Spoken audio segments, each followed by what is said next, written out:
আউযু বিল্লাহি মিনাশ শাইতানির রাজিম। ক্বালা রাব্বি ইশরাহ লি সাদরি ওয়া ইয়াসসির লি আমরি ওয়াহলুল উকদাতাম মিন লিসানি ইয়াফকাহু কওলি। সম্মানিত দর্শক এবং শ্রোতাবৃন্দ, আপনাদের সকলকে জানাই সালামুন আলাইকুম।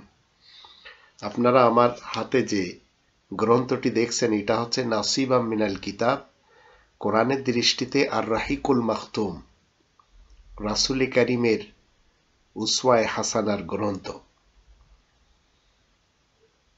এই গ্রন্থ যখন আপনি পড়বেন তখন সুন্নাতে রাসূল নামে আল কোরআনে কিছু আছে কিনা সেটি জানতে পারবেন। যারা রবের শান্তির রাজ্যে লাহওয়াল হাদিসের ধারক এবং বাহক, তারা রাসূল কারীমের সুন্নতের দাবিদার হয়ে মানুষকে পথভ্রষ্ট করে চলেছে। তারা একটি আয়াত থেকেও প্রমাণ করতে পারছেন না যে সুন্নাতে রাসূল বলতে কোরআনের কোনো দিক নির্দেশনা আছে, মূলত নেই।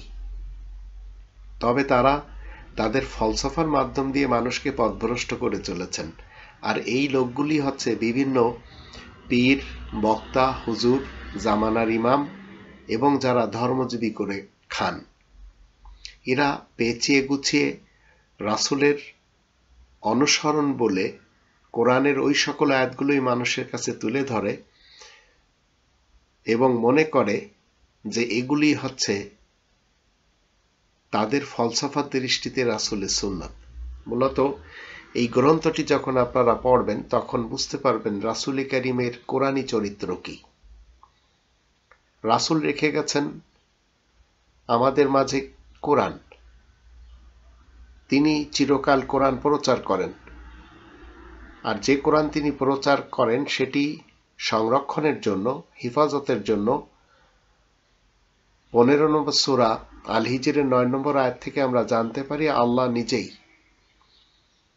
ইন্না নাহনু নাজ্জালনা যিকরা ওয়া ইন্না লাহু লাহাফিজুন, আল্লাহ বিশেষ স্মরণ নাজিল করে তার সংরক্ষণের দায়িত্ব নিয়েছেন। এখন উলামায়ে ক্রাইম যারা, তারা দেখবেন হিফাজতে ইসলাম তৈরি করেছে, তো তাদেরকে আল্লাহ অপমান করেন এই পৃথিবীতে, এবং আমরা শাপলা চত্বরের ঘটনা থেকে জানতেও পারি। এখন যে সমস্ত লোকেরা সুন্নতে নবী বা সুন্নতে রাসূল নিয়ে একটি আয়াতও দিতে পারেন না, তারা সবাই 2 নম্বর সূরা আল বাকারার 78 নম্বর আয়াতের দৃষ্টিতে আন্দাজের উপরে এবং অনুমানের উপরে চলে। আল্লাহ তাআলার কোরআনে এবং রাসূল কারীমের কোরআনী জীবনে সুন্নাত রাসূলের নামে সেটি নেই। সুন্নাত আল্লাহ রয়েছে, সুন্নাতুল্লাহ রয়েছে, যার অর্থ হচ্ছে আল্লাহ তাআলার নিয়ম নীতি।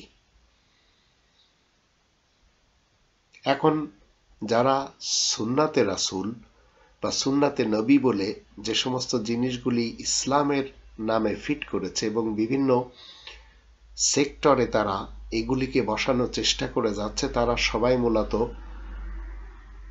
ঝগড়াটে লোক, দাঙ্গা হাঙ্গামা এবং ফাসাদ সৃষ্টিকারী। 2 নম্বর সূরা আল বাকারার 256 নম্বর আয়াতের ভিতরে বলা হয়েছে লা ইকরাহা ফিদ্দীন, দিন ইসলামের ব্যাপারে কোনো বল প্রয়োগ নেই। আর এই সুন্নাতকে, সুন্নাতে রাসূলুল্লাহকে এবং সুন্নাতে নবীকে, যেগুলি সব মন গড়া, প্রতিষ্ঠিত করার জন্য তারা নিজেদের হাতে অস্ত্র নেয়। অথচ সুন্নাতে আল্লাহ, সেটি আমরা রাসূলের চরিত্রের এই গ্রন্থ থেকে জানতে পারি। সেটি হচ্ছে 50 নম্বর সূরা কফের 45 নম্বর আয়াত মতে ফাযাক্কির বিল কোরআন, কোরআনের সাথে উপদেশ দেওয়া। আবার 33 নম্বর সূরা আল আহজাবের 38 নম্বর আয়াত যখন আমরা দেখি, সেটি আমরা কি বুঝতে পারি? কখনো কোনো একজন মানুষ, কোনো একজন বাশার, কোনো একজন মানুষের দৃষ্টিতে বানানো নবী তার সুন্নাত হতে পারে না। সুন্নাত নিয়ে যখন আমরা কোরআন থেকে দেখব, তো সুন্নাতের আসলে মূলত অর্থ হলো সুন্নাতুল্লাহ, আল্লাহ তাআলার রীতিনীতি, আল্লাহ তাআলার রুল, আল্লাহ তাআলার ওয়ে, আল্লাহ তাআলার নিয়ম, কিন্তু উলামায়ে আজাজিলদের পরিভাষায় সুন্নত মানে তারা বলতে চায় নবী যেসব কাজ করেছেন সেটি আমাদেরকে অতিরিক্ত সওয়াবের জন্য করতে হবে সেই আশা নিয়ে, আর সেটি হচ্ছে সুন্নাত। আর সুন্নাত অস্বীকার করা যাবে না, এই উলামায়ে আজাজিলদের পক্ষ থেকে বলা হয়। আর এই সুন্নাত নিয়ে তাদের কথা হলো রাসূল বিভিন্ন কাজ করার যে তরিকা এবং পদ্ধতি শিখেছেন সেগুলি। তো এগুলি কোরআন কখনো বলে না। কোরআনের এই রাসূলের যে চরিত্রের গ্রন্থ আমার হাতে আপনারা দেখছেন, এখানে কখনো পাবেন না। কোরআনের সুন্নাতুল্লাহ যে শব্দটি আল্লাহ তাআলার রীতিনীতি কয়েকবার ব্যবহার করা হয়েছে, কোরআনে অনেক জায়গায় ইউজ করা হয়েছে সুন্নাতুল্লাহ, কিন্তু সুন্নাত রাসূলিল্লাহ কোরআনে কোথাও নেই। তো 33 নম্বর সূরা আল আহজাবের 38 নম্বর আয়াতে বলা হচ্ছে মা কানা আলান নাবী মিন হারাজিন ফিমা ফারাদাল্লাহু লাহু সুন্নাতাল্লাহি ফিল্লাযীনা খালাউ মিন ক্বাবলু ওয়া কানা আমরুল্লাহি কদরাম মাকদুরা। আল্লাহ তাআলার বিশেষ খবরদাতা নবীর জন্য যা নির্ধারণ করেন, আল্লাহ তাআলা যা নির্ধারণ করেন তাতে তার কোনো বাধা নেই। পূর্ববর্তী যারা ছিল আল্লাহ তাআলার চিরারচিত বিধান, আল্লাহ তাআলার আদেশ নির্ধারিত অবধারিত। তো এখন এখানে 33 নম্বর সূরা আল আহজাবের 62 নম্বর আয়াত থেকে যারা পূর্বে অতীত হয়ে গেছে তাদের ব্যাপারে এটাই হচ্ছে আল্লাহ তাআলার রীতিনীতি, সুন্নাতুল্লাহ। তো আল্লাহ তাআলার রীতিনীতিতে কখনো পরিবর্তন পাওয়া যাবে না। ওয়ালান তাজিদ লি সুন্নাতিল্লাহি তাবদীলা 35 নম্বর সূরা ফাতিরের 43 নম্বর আয়াত থেকে আমরা জানতে পারি, এবং 40 নম্বর সূরা গাফিরের 85 নম্বর আয়াত থেকে, আবার 48 নম্বর সূরা ফাতহের 22-23 আয়াত দুটি থেকেও জানতে পারি। এমনকি 17 নম্বর সূরা বানী ইসরাইলের 76-77 আয়াতেও রয়েছে। কিন্তু কোরআনে কোনো একটি আয়াতে 114 সূরার 6348টি আয়াতের কোনো একটি আয়াতে সুন্নাতে রাসূল, সুন্নাতে নবী বা সুন্নাতে মুহাম্মদ বলে কোনো শব্দ আপনি আমি খুঁজে পাব না। আর যতবার সুন্নাতুল্লাহ রয়েছে, আল্লাহ তাআলার সুন্নত বা আল্লাহ তাআলার রীতিনীতি, এগুলি হচ্ছে শুধু মেনে চলে রবের শান্তির রাজ্যে যারা মুসলিম রয়েছে। এছাড়া কোরআনে রাসূলের সুন্নত নামে যেহেতু আল্লাহ তাআলা কোনো আয়াত আনেননি, তাই রবের শান্তির রাজ্যে যারা মুমিন মুসলিম রয়েছে তারা এটি ভাবতেই পারে না যে একজন মানুষ রাসূলের কোনো সুন্নত হতে পারে। কিন্তু যারা ইসলামের শত্রু, শুরুকাল থেকে যখন আমরা দেখি, সেটি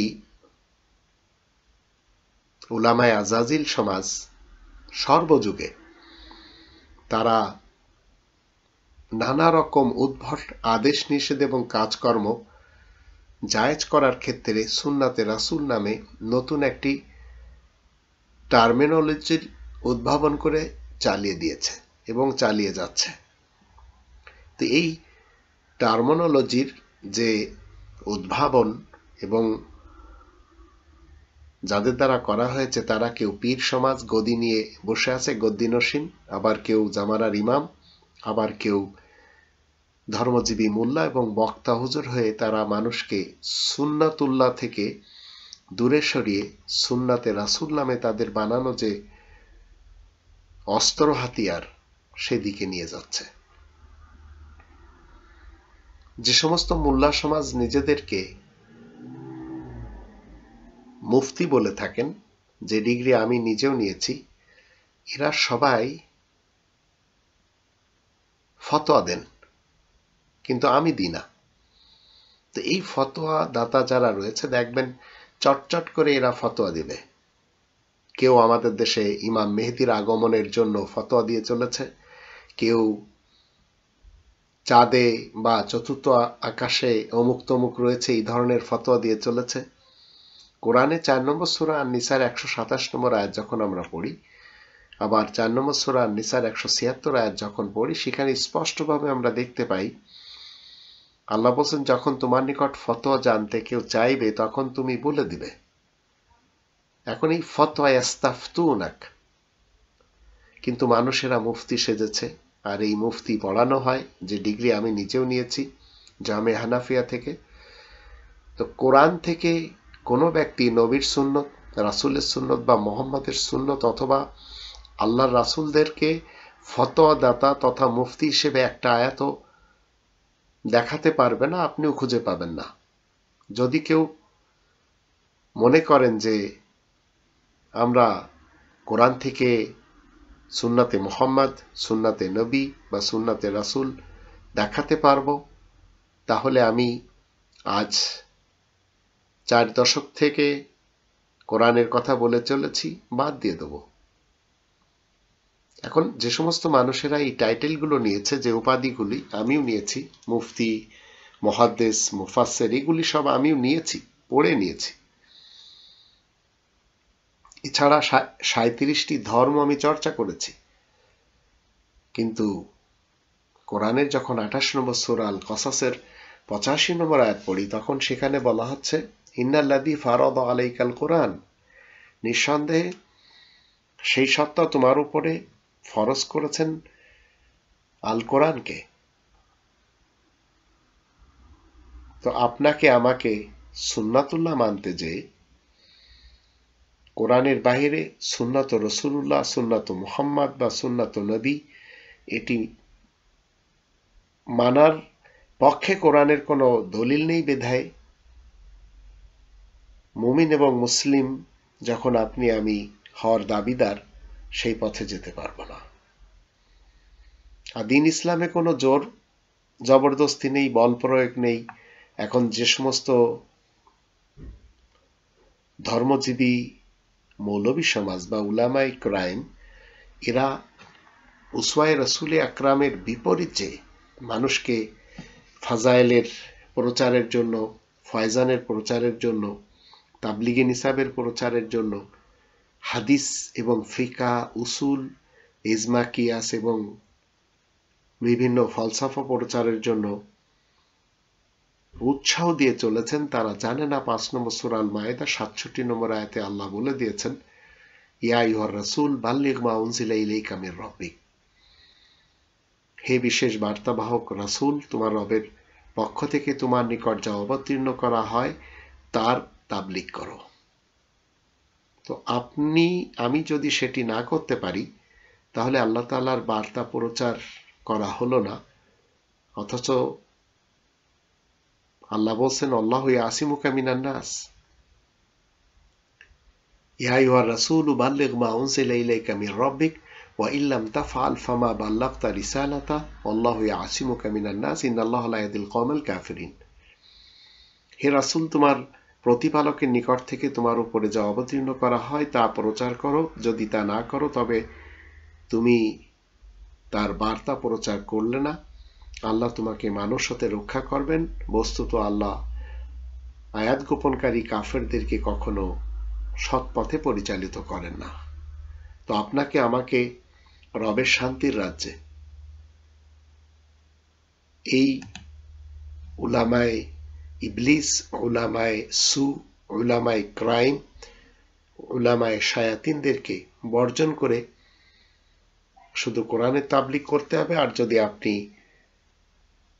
উসওয়ায়ে রাসূলে কারীমের বিপরীত কোনো উসওয়া মানতে চান, কোনো চরিত্র মানতে চান যেগুলি মৌলবী সমাজদের পক্ষ থেকে ডেলিভারি দেওয়া হয়, তাহলে নিশ্চিত আপনি হবেন কাফের, আয়াত গোপনকারী একজন ব্যক্তি। আর আল্লাহ তাআলা আয়াত গোপনকারী কাফেরদের কখনো হিদায়াত করেন না। তাই আজ থেকে আপনি সংকল্প নেন, আপনি রবের বিশেষ বান্দা হিসেবে নিজের ব্যক্তিত্বকে গড়ে নেওয়ার জন্য রাসূলে কারীমের কোরআনী চরিত্রকে প্রচার করুন, কোরআনের আয়াত প্রচার করুন, কোরআন নিজে পড়ুন, কোরআন জানুন, কোরআন মানুন এবং কোরআন মতে জীবন কাটান। আর কোরআন ছাড়া অন্য কোনো কিছু আপনি প্রচার করতে পারবেন না যদি আপনি রবের শান্তির রাজ্যে একজন মুমিন আর মুসলিম হওয়ার দাবিদার হন। তাহলে আল্লাহ আমাদের সকলকে উসওয়ায়ে রাসূল কারীমের উপরে প্রতিষ্ঠিত হয়ে কোরআন প্রচার করার এবং কোরআনের উপরে আমল করার তৌফিক দান করুন।